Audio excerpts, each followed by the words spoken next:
Grab your 3D embossing folders because I'm sharing 2 fun ways to add some colour to your world.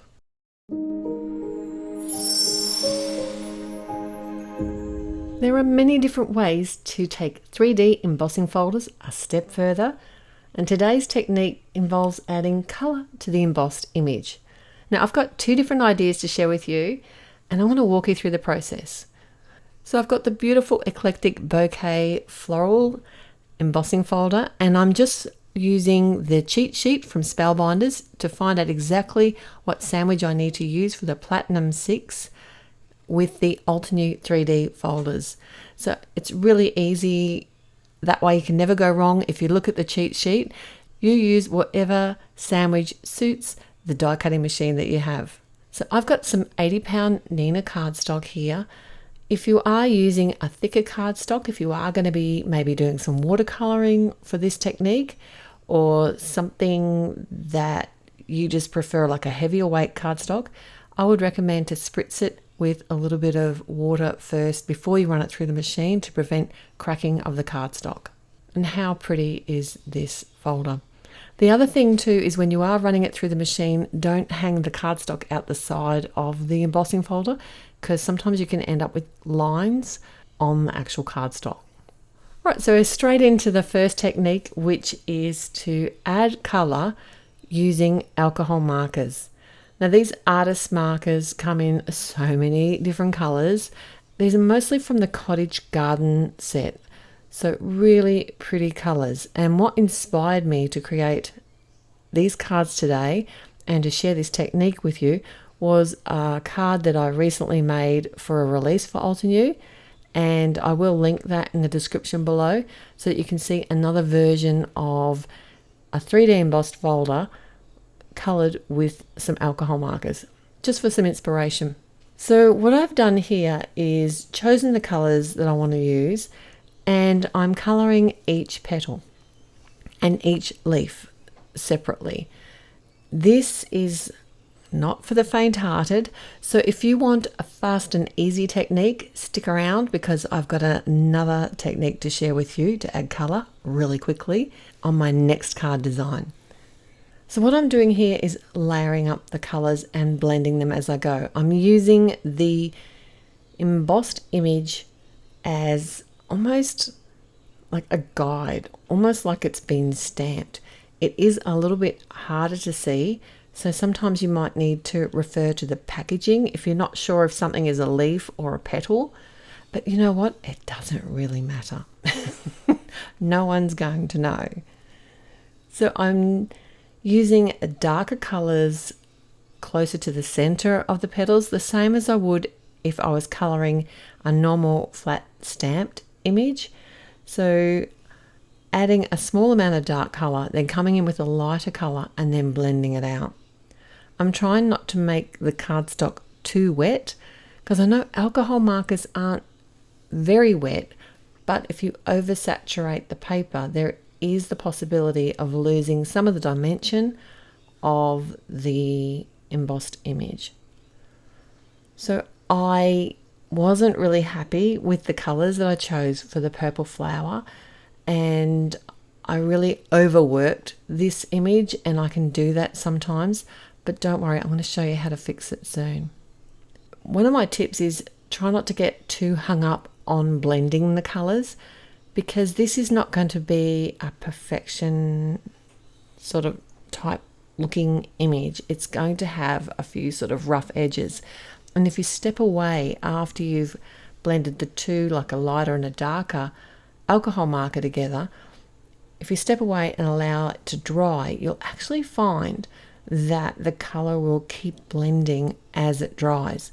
And also as it dries, it's going to lighten a little. So if you want a darker image, you need to start with a slightly darker colour than you think you're going to need. Another great way to add a little bit of dimension is to leave some white space, and I've done that mostly on the pink flower, you might notice that, but to also add the layers of alcohol marker in different colours.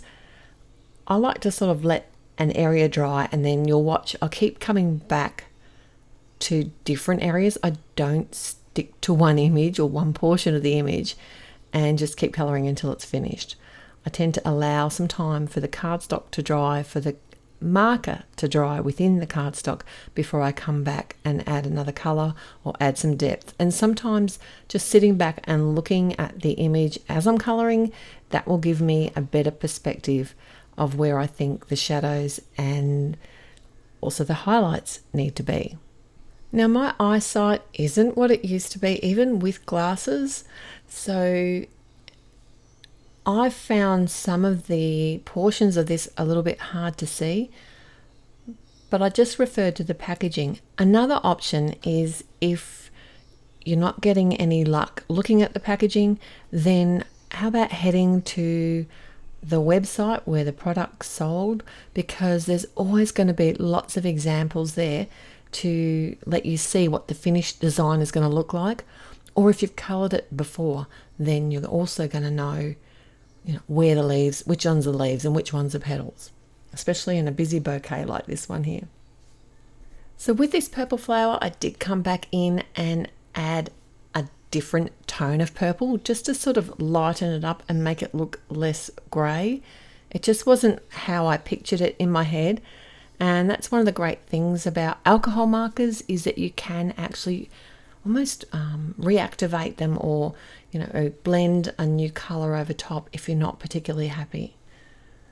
I also added the details to the flower centers using the markers, and I used the sketch end. It was easy because it's embossed, the image is actually raised, so as long as I didn't press too hard, I wasn't pressing onto the actual petals instead. And then I could just come in with a pen and draw the actual lines for the stamen. Like I said, I like to overwork an image sometimes. I wasn't sure how much of the colouring you'd want to see, so I kind of included a little bit of everything. So now it's time to assemble the card. I blended the edges really lightly with the Misty Morning ink and one of the big Altenew blending brushes. I did some white ink spray splattering. I did cut the panel down a little bit with my paper trimmer and then popped it up on the front of an A2 side fold card. I'm being careful here because the ink splatters should be dry, but I wasn't 100% sure. I popped up a sentiment and added some of the beautiful mother of pearl gem sparkles. These are my new go-to. And I nearly put them on both cards, but I didn't today. All right, so my next one, I did promise it was going to be a lot quicker, faster, and easier. This time I'm using the coordinating stencil. So this is actually a layering stencil. There's only 2 layers, and I decided only to do the shadow layer for the flowers here. So I have embossed the same like A2 panel yet again, and this time I've just grabbed a variety of colours of ink similar to the colours I used on the first card, because that means I don't have to think twice. If you're not sure how to line the panel up, there are kind of some giveaway quirks on the actual image itself. Like, just have a look at the flower and see if there's anything that you recognize that might fit. Because there's often like a petal or a leaf or something that you can sit there and go, oh, that's how it sits. So I literally just did 1 layer of color on each section. I never added any shading because I'm only doing the shading area on the flowers. Really quick and easy to do. But you can do this however you like. If you'd rather just use a pen to add the details because you're not confident to use a marker, that would work just as well. Another tip here is don't cut these panels down in your die cutting machine with a rectangle die. You will squish the image and lose the dimension. So use a paper trimmer and use a good adhesive to stick it to the card base. Because of the dimension, there's not going to be as much surface area hitting the card front. So use something that you know is going to hold. And like I said, I didn't use the mother of pearl on this card. Instead, I came in with the black onyx. I wanted a real kind of modern, simple look for this card. And I'm going to share both cards with you again now. The first design here where I've used alcohol markers on the raised embossed image, and this is time consuming, but the results are amazing. And the fast and easy way, which is to use coordinating stencils. If you've got one for your bouquet of choice when you're creating the card, you can pump some of these out real quick. Let me know in the comments below if you have a favourite card today, and if you're going to try this technique, I'd love to see what you create. Till next time, bye. Hello there! Did that video just spark your creativity? And do you want more project ideas and inspiration videos too? Well, if you do, please make sure that you subscribe to the Altenew YouTube channel. Also, make sure that you do click that notification bell so you don't miss a video. Thanks so much for watching. Bye bye!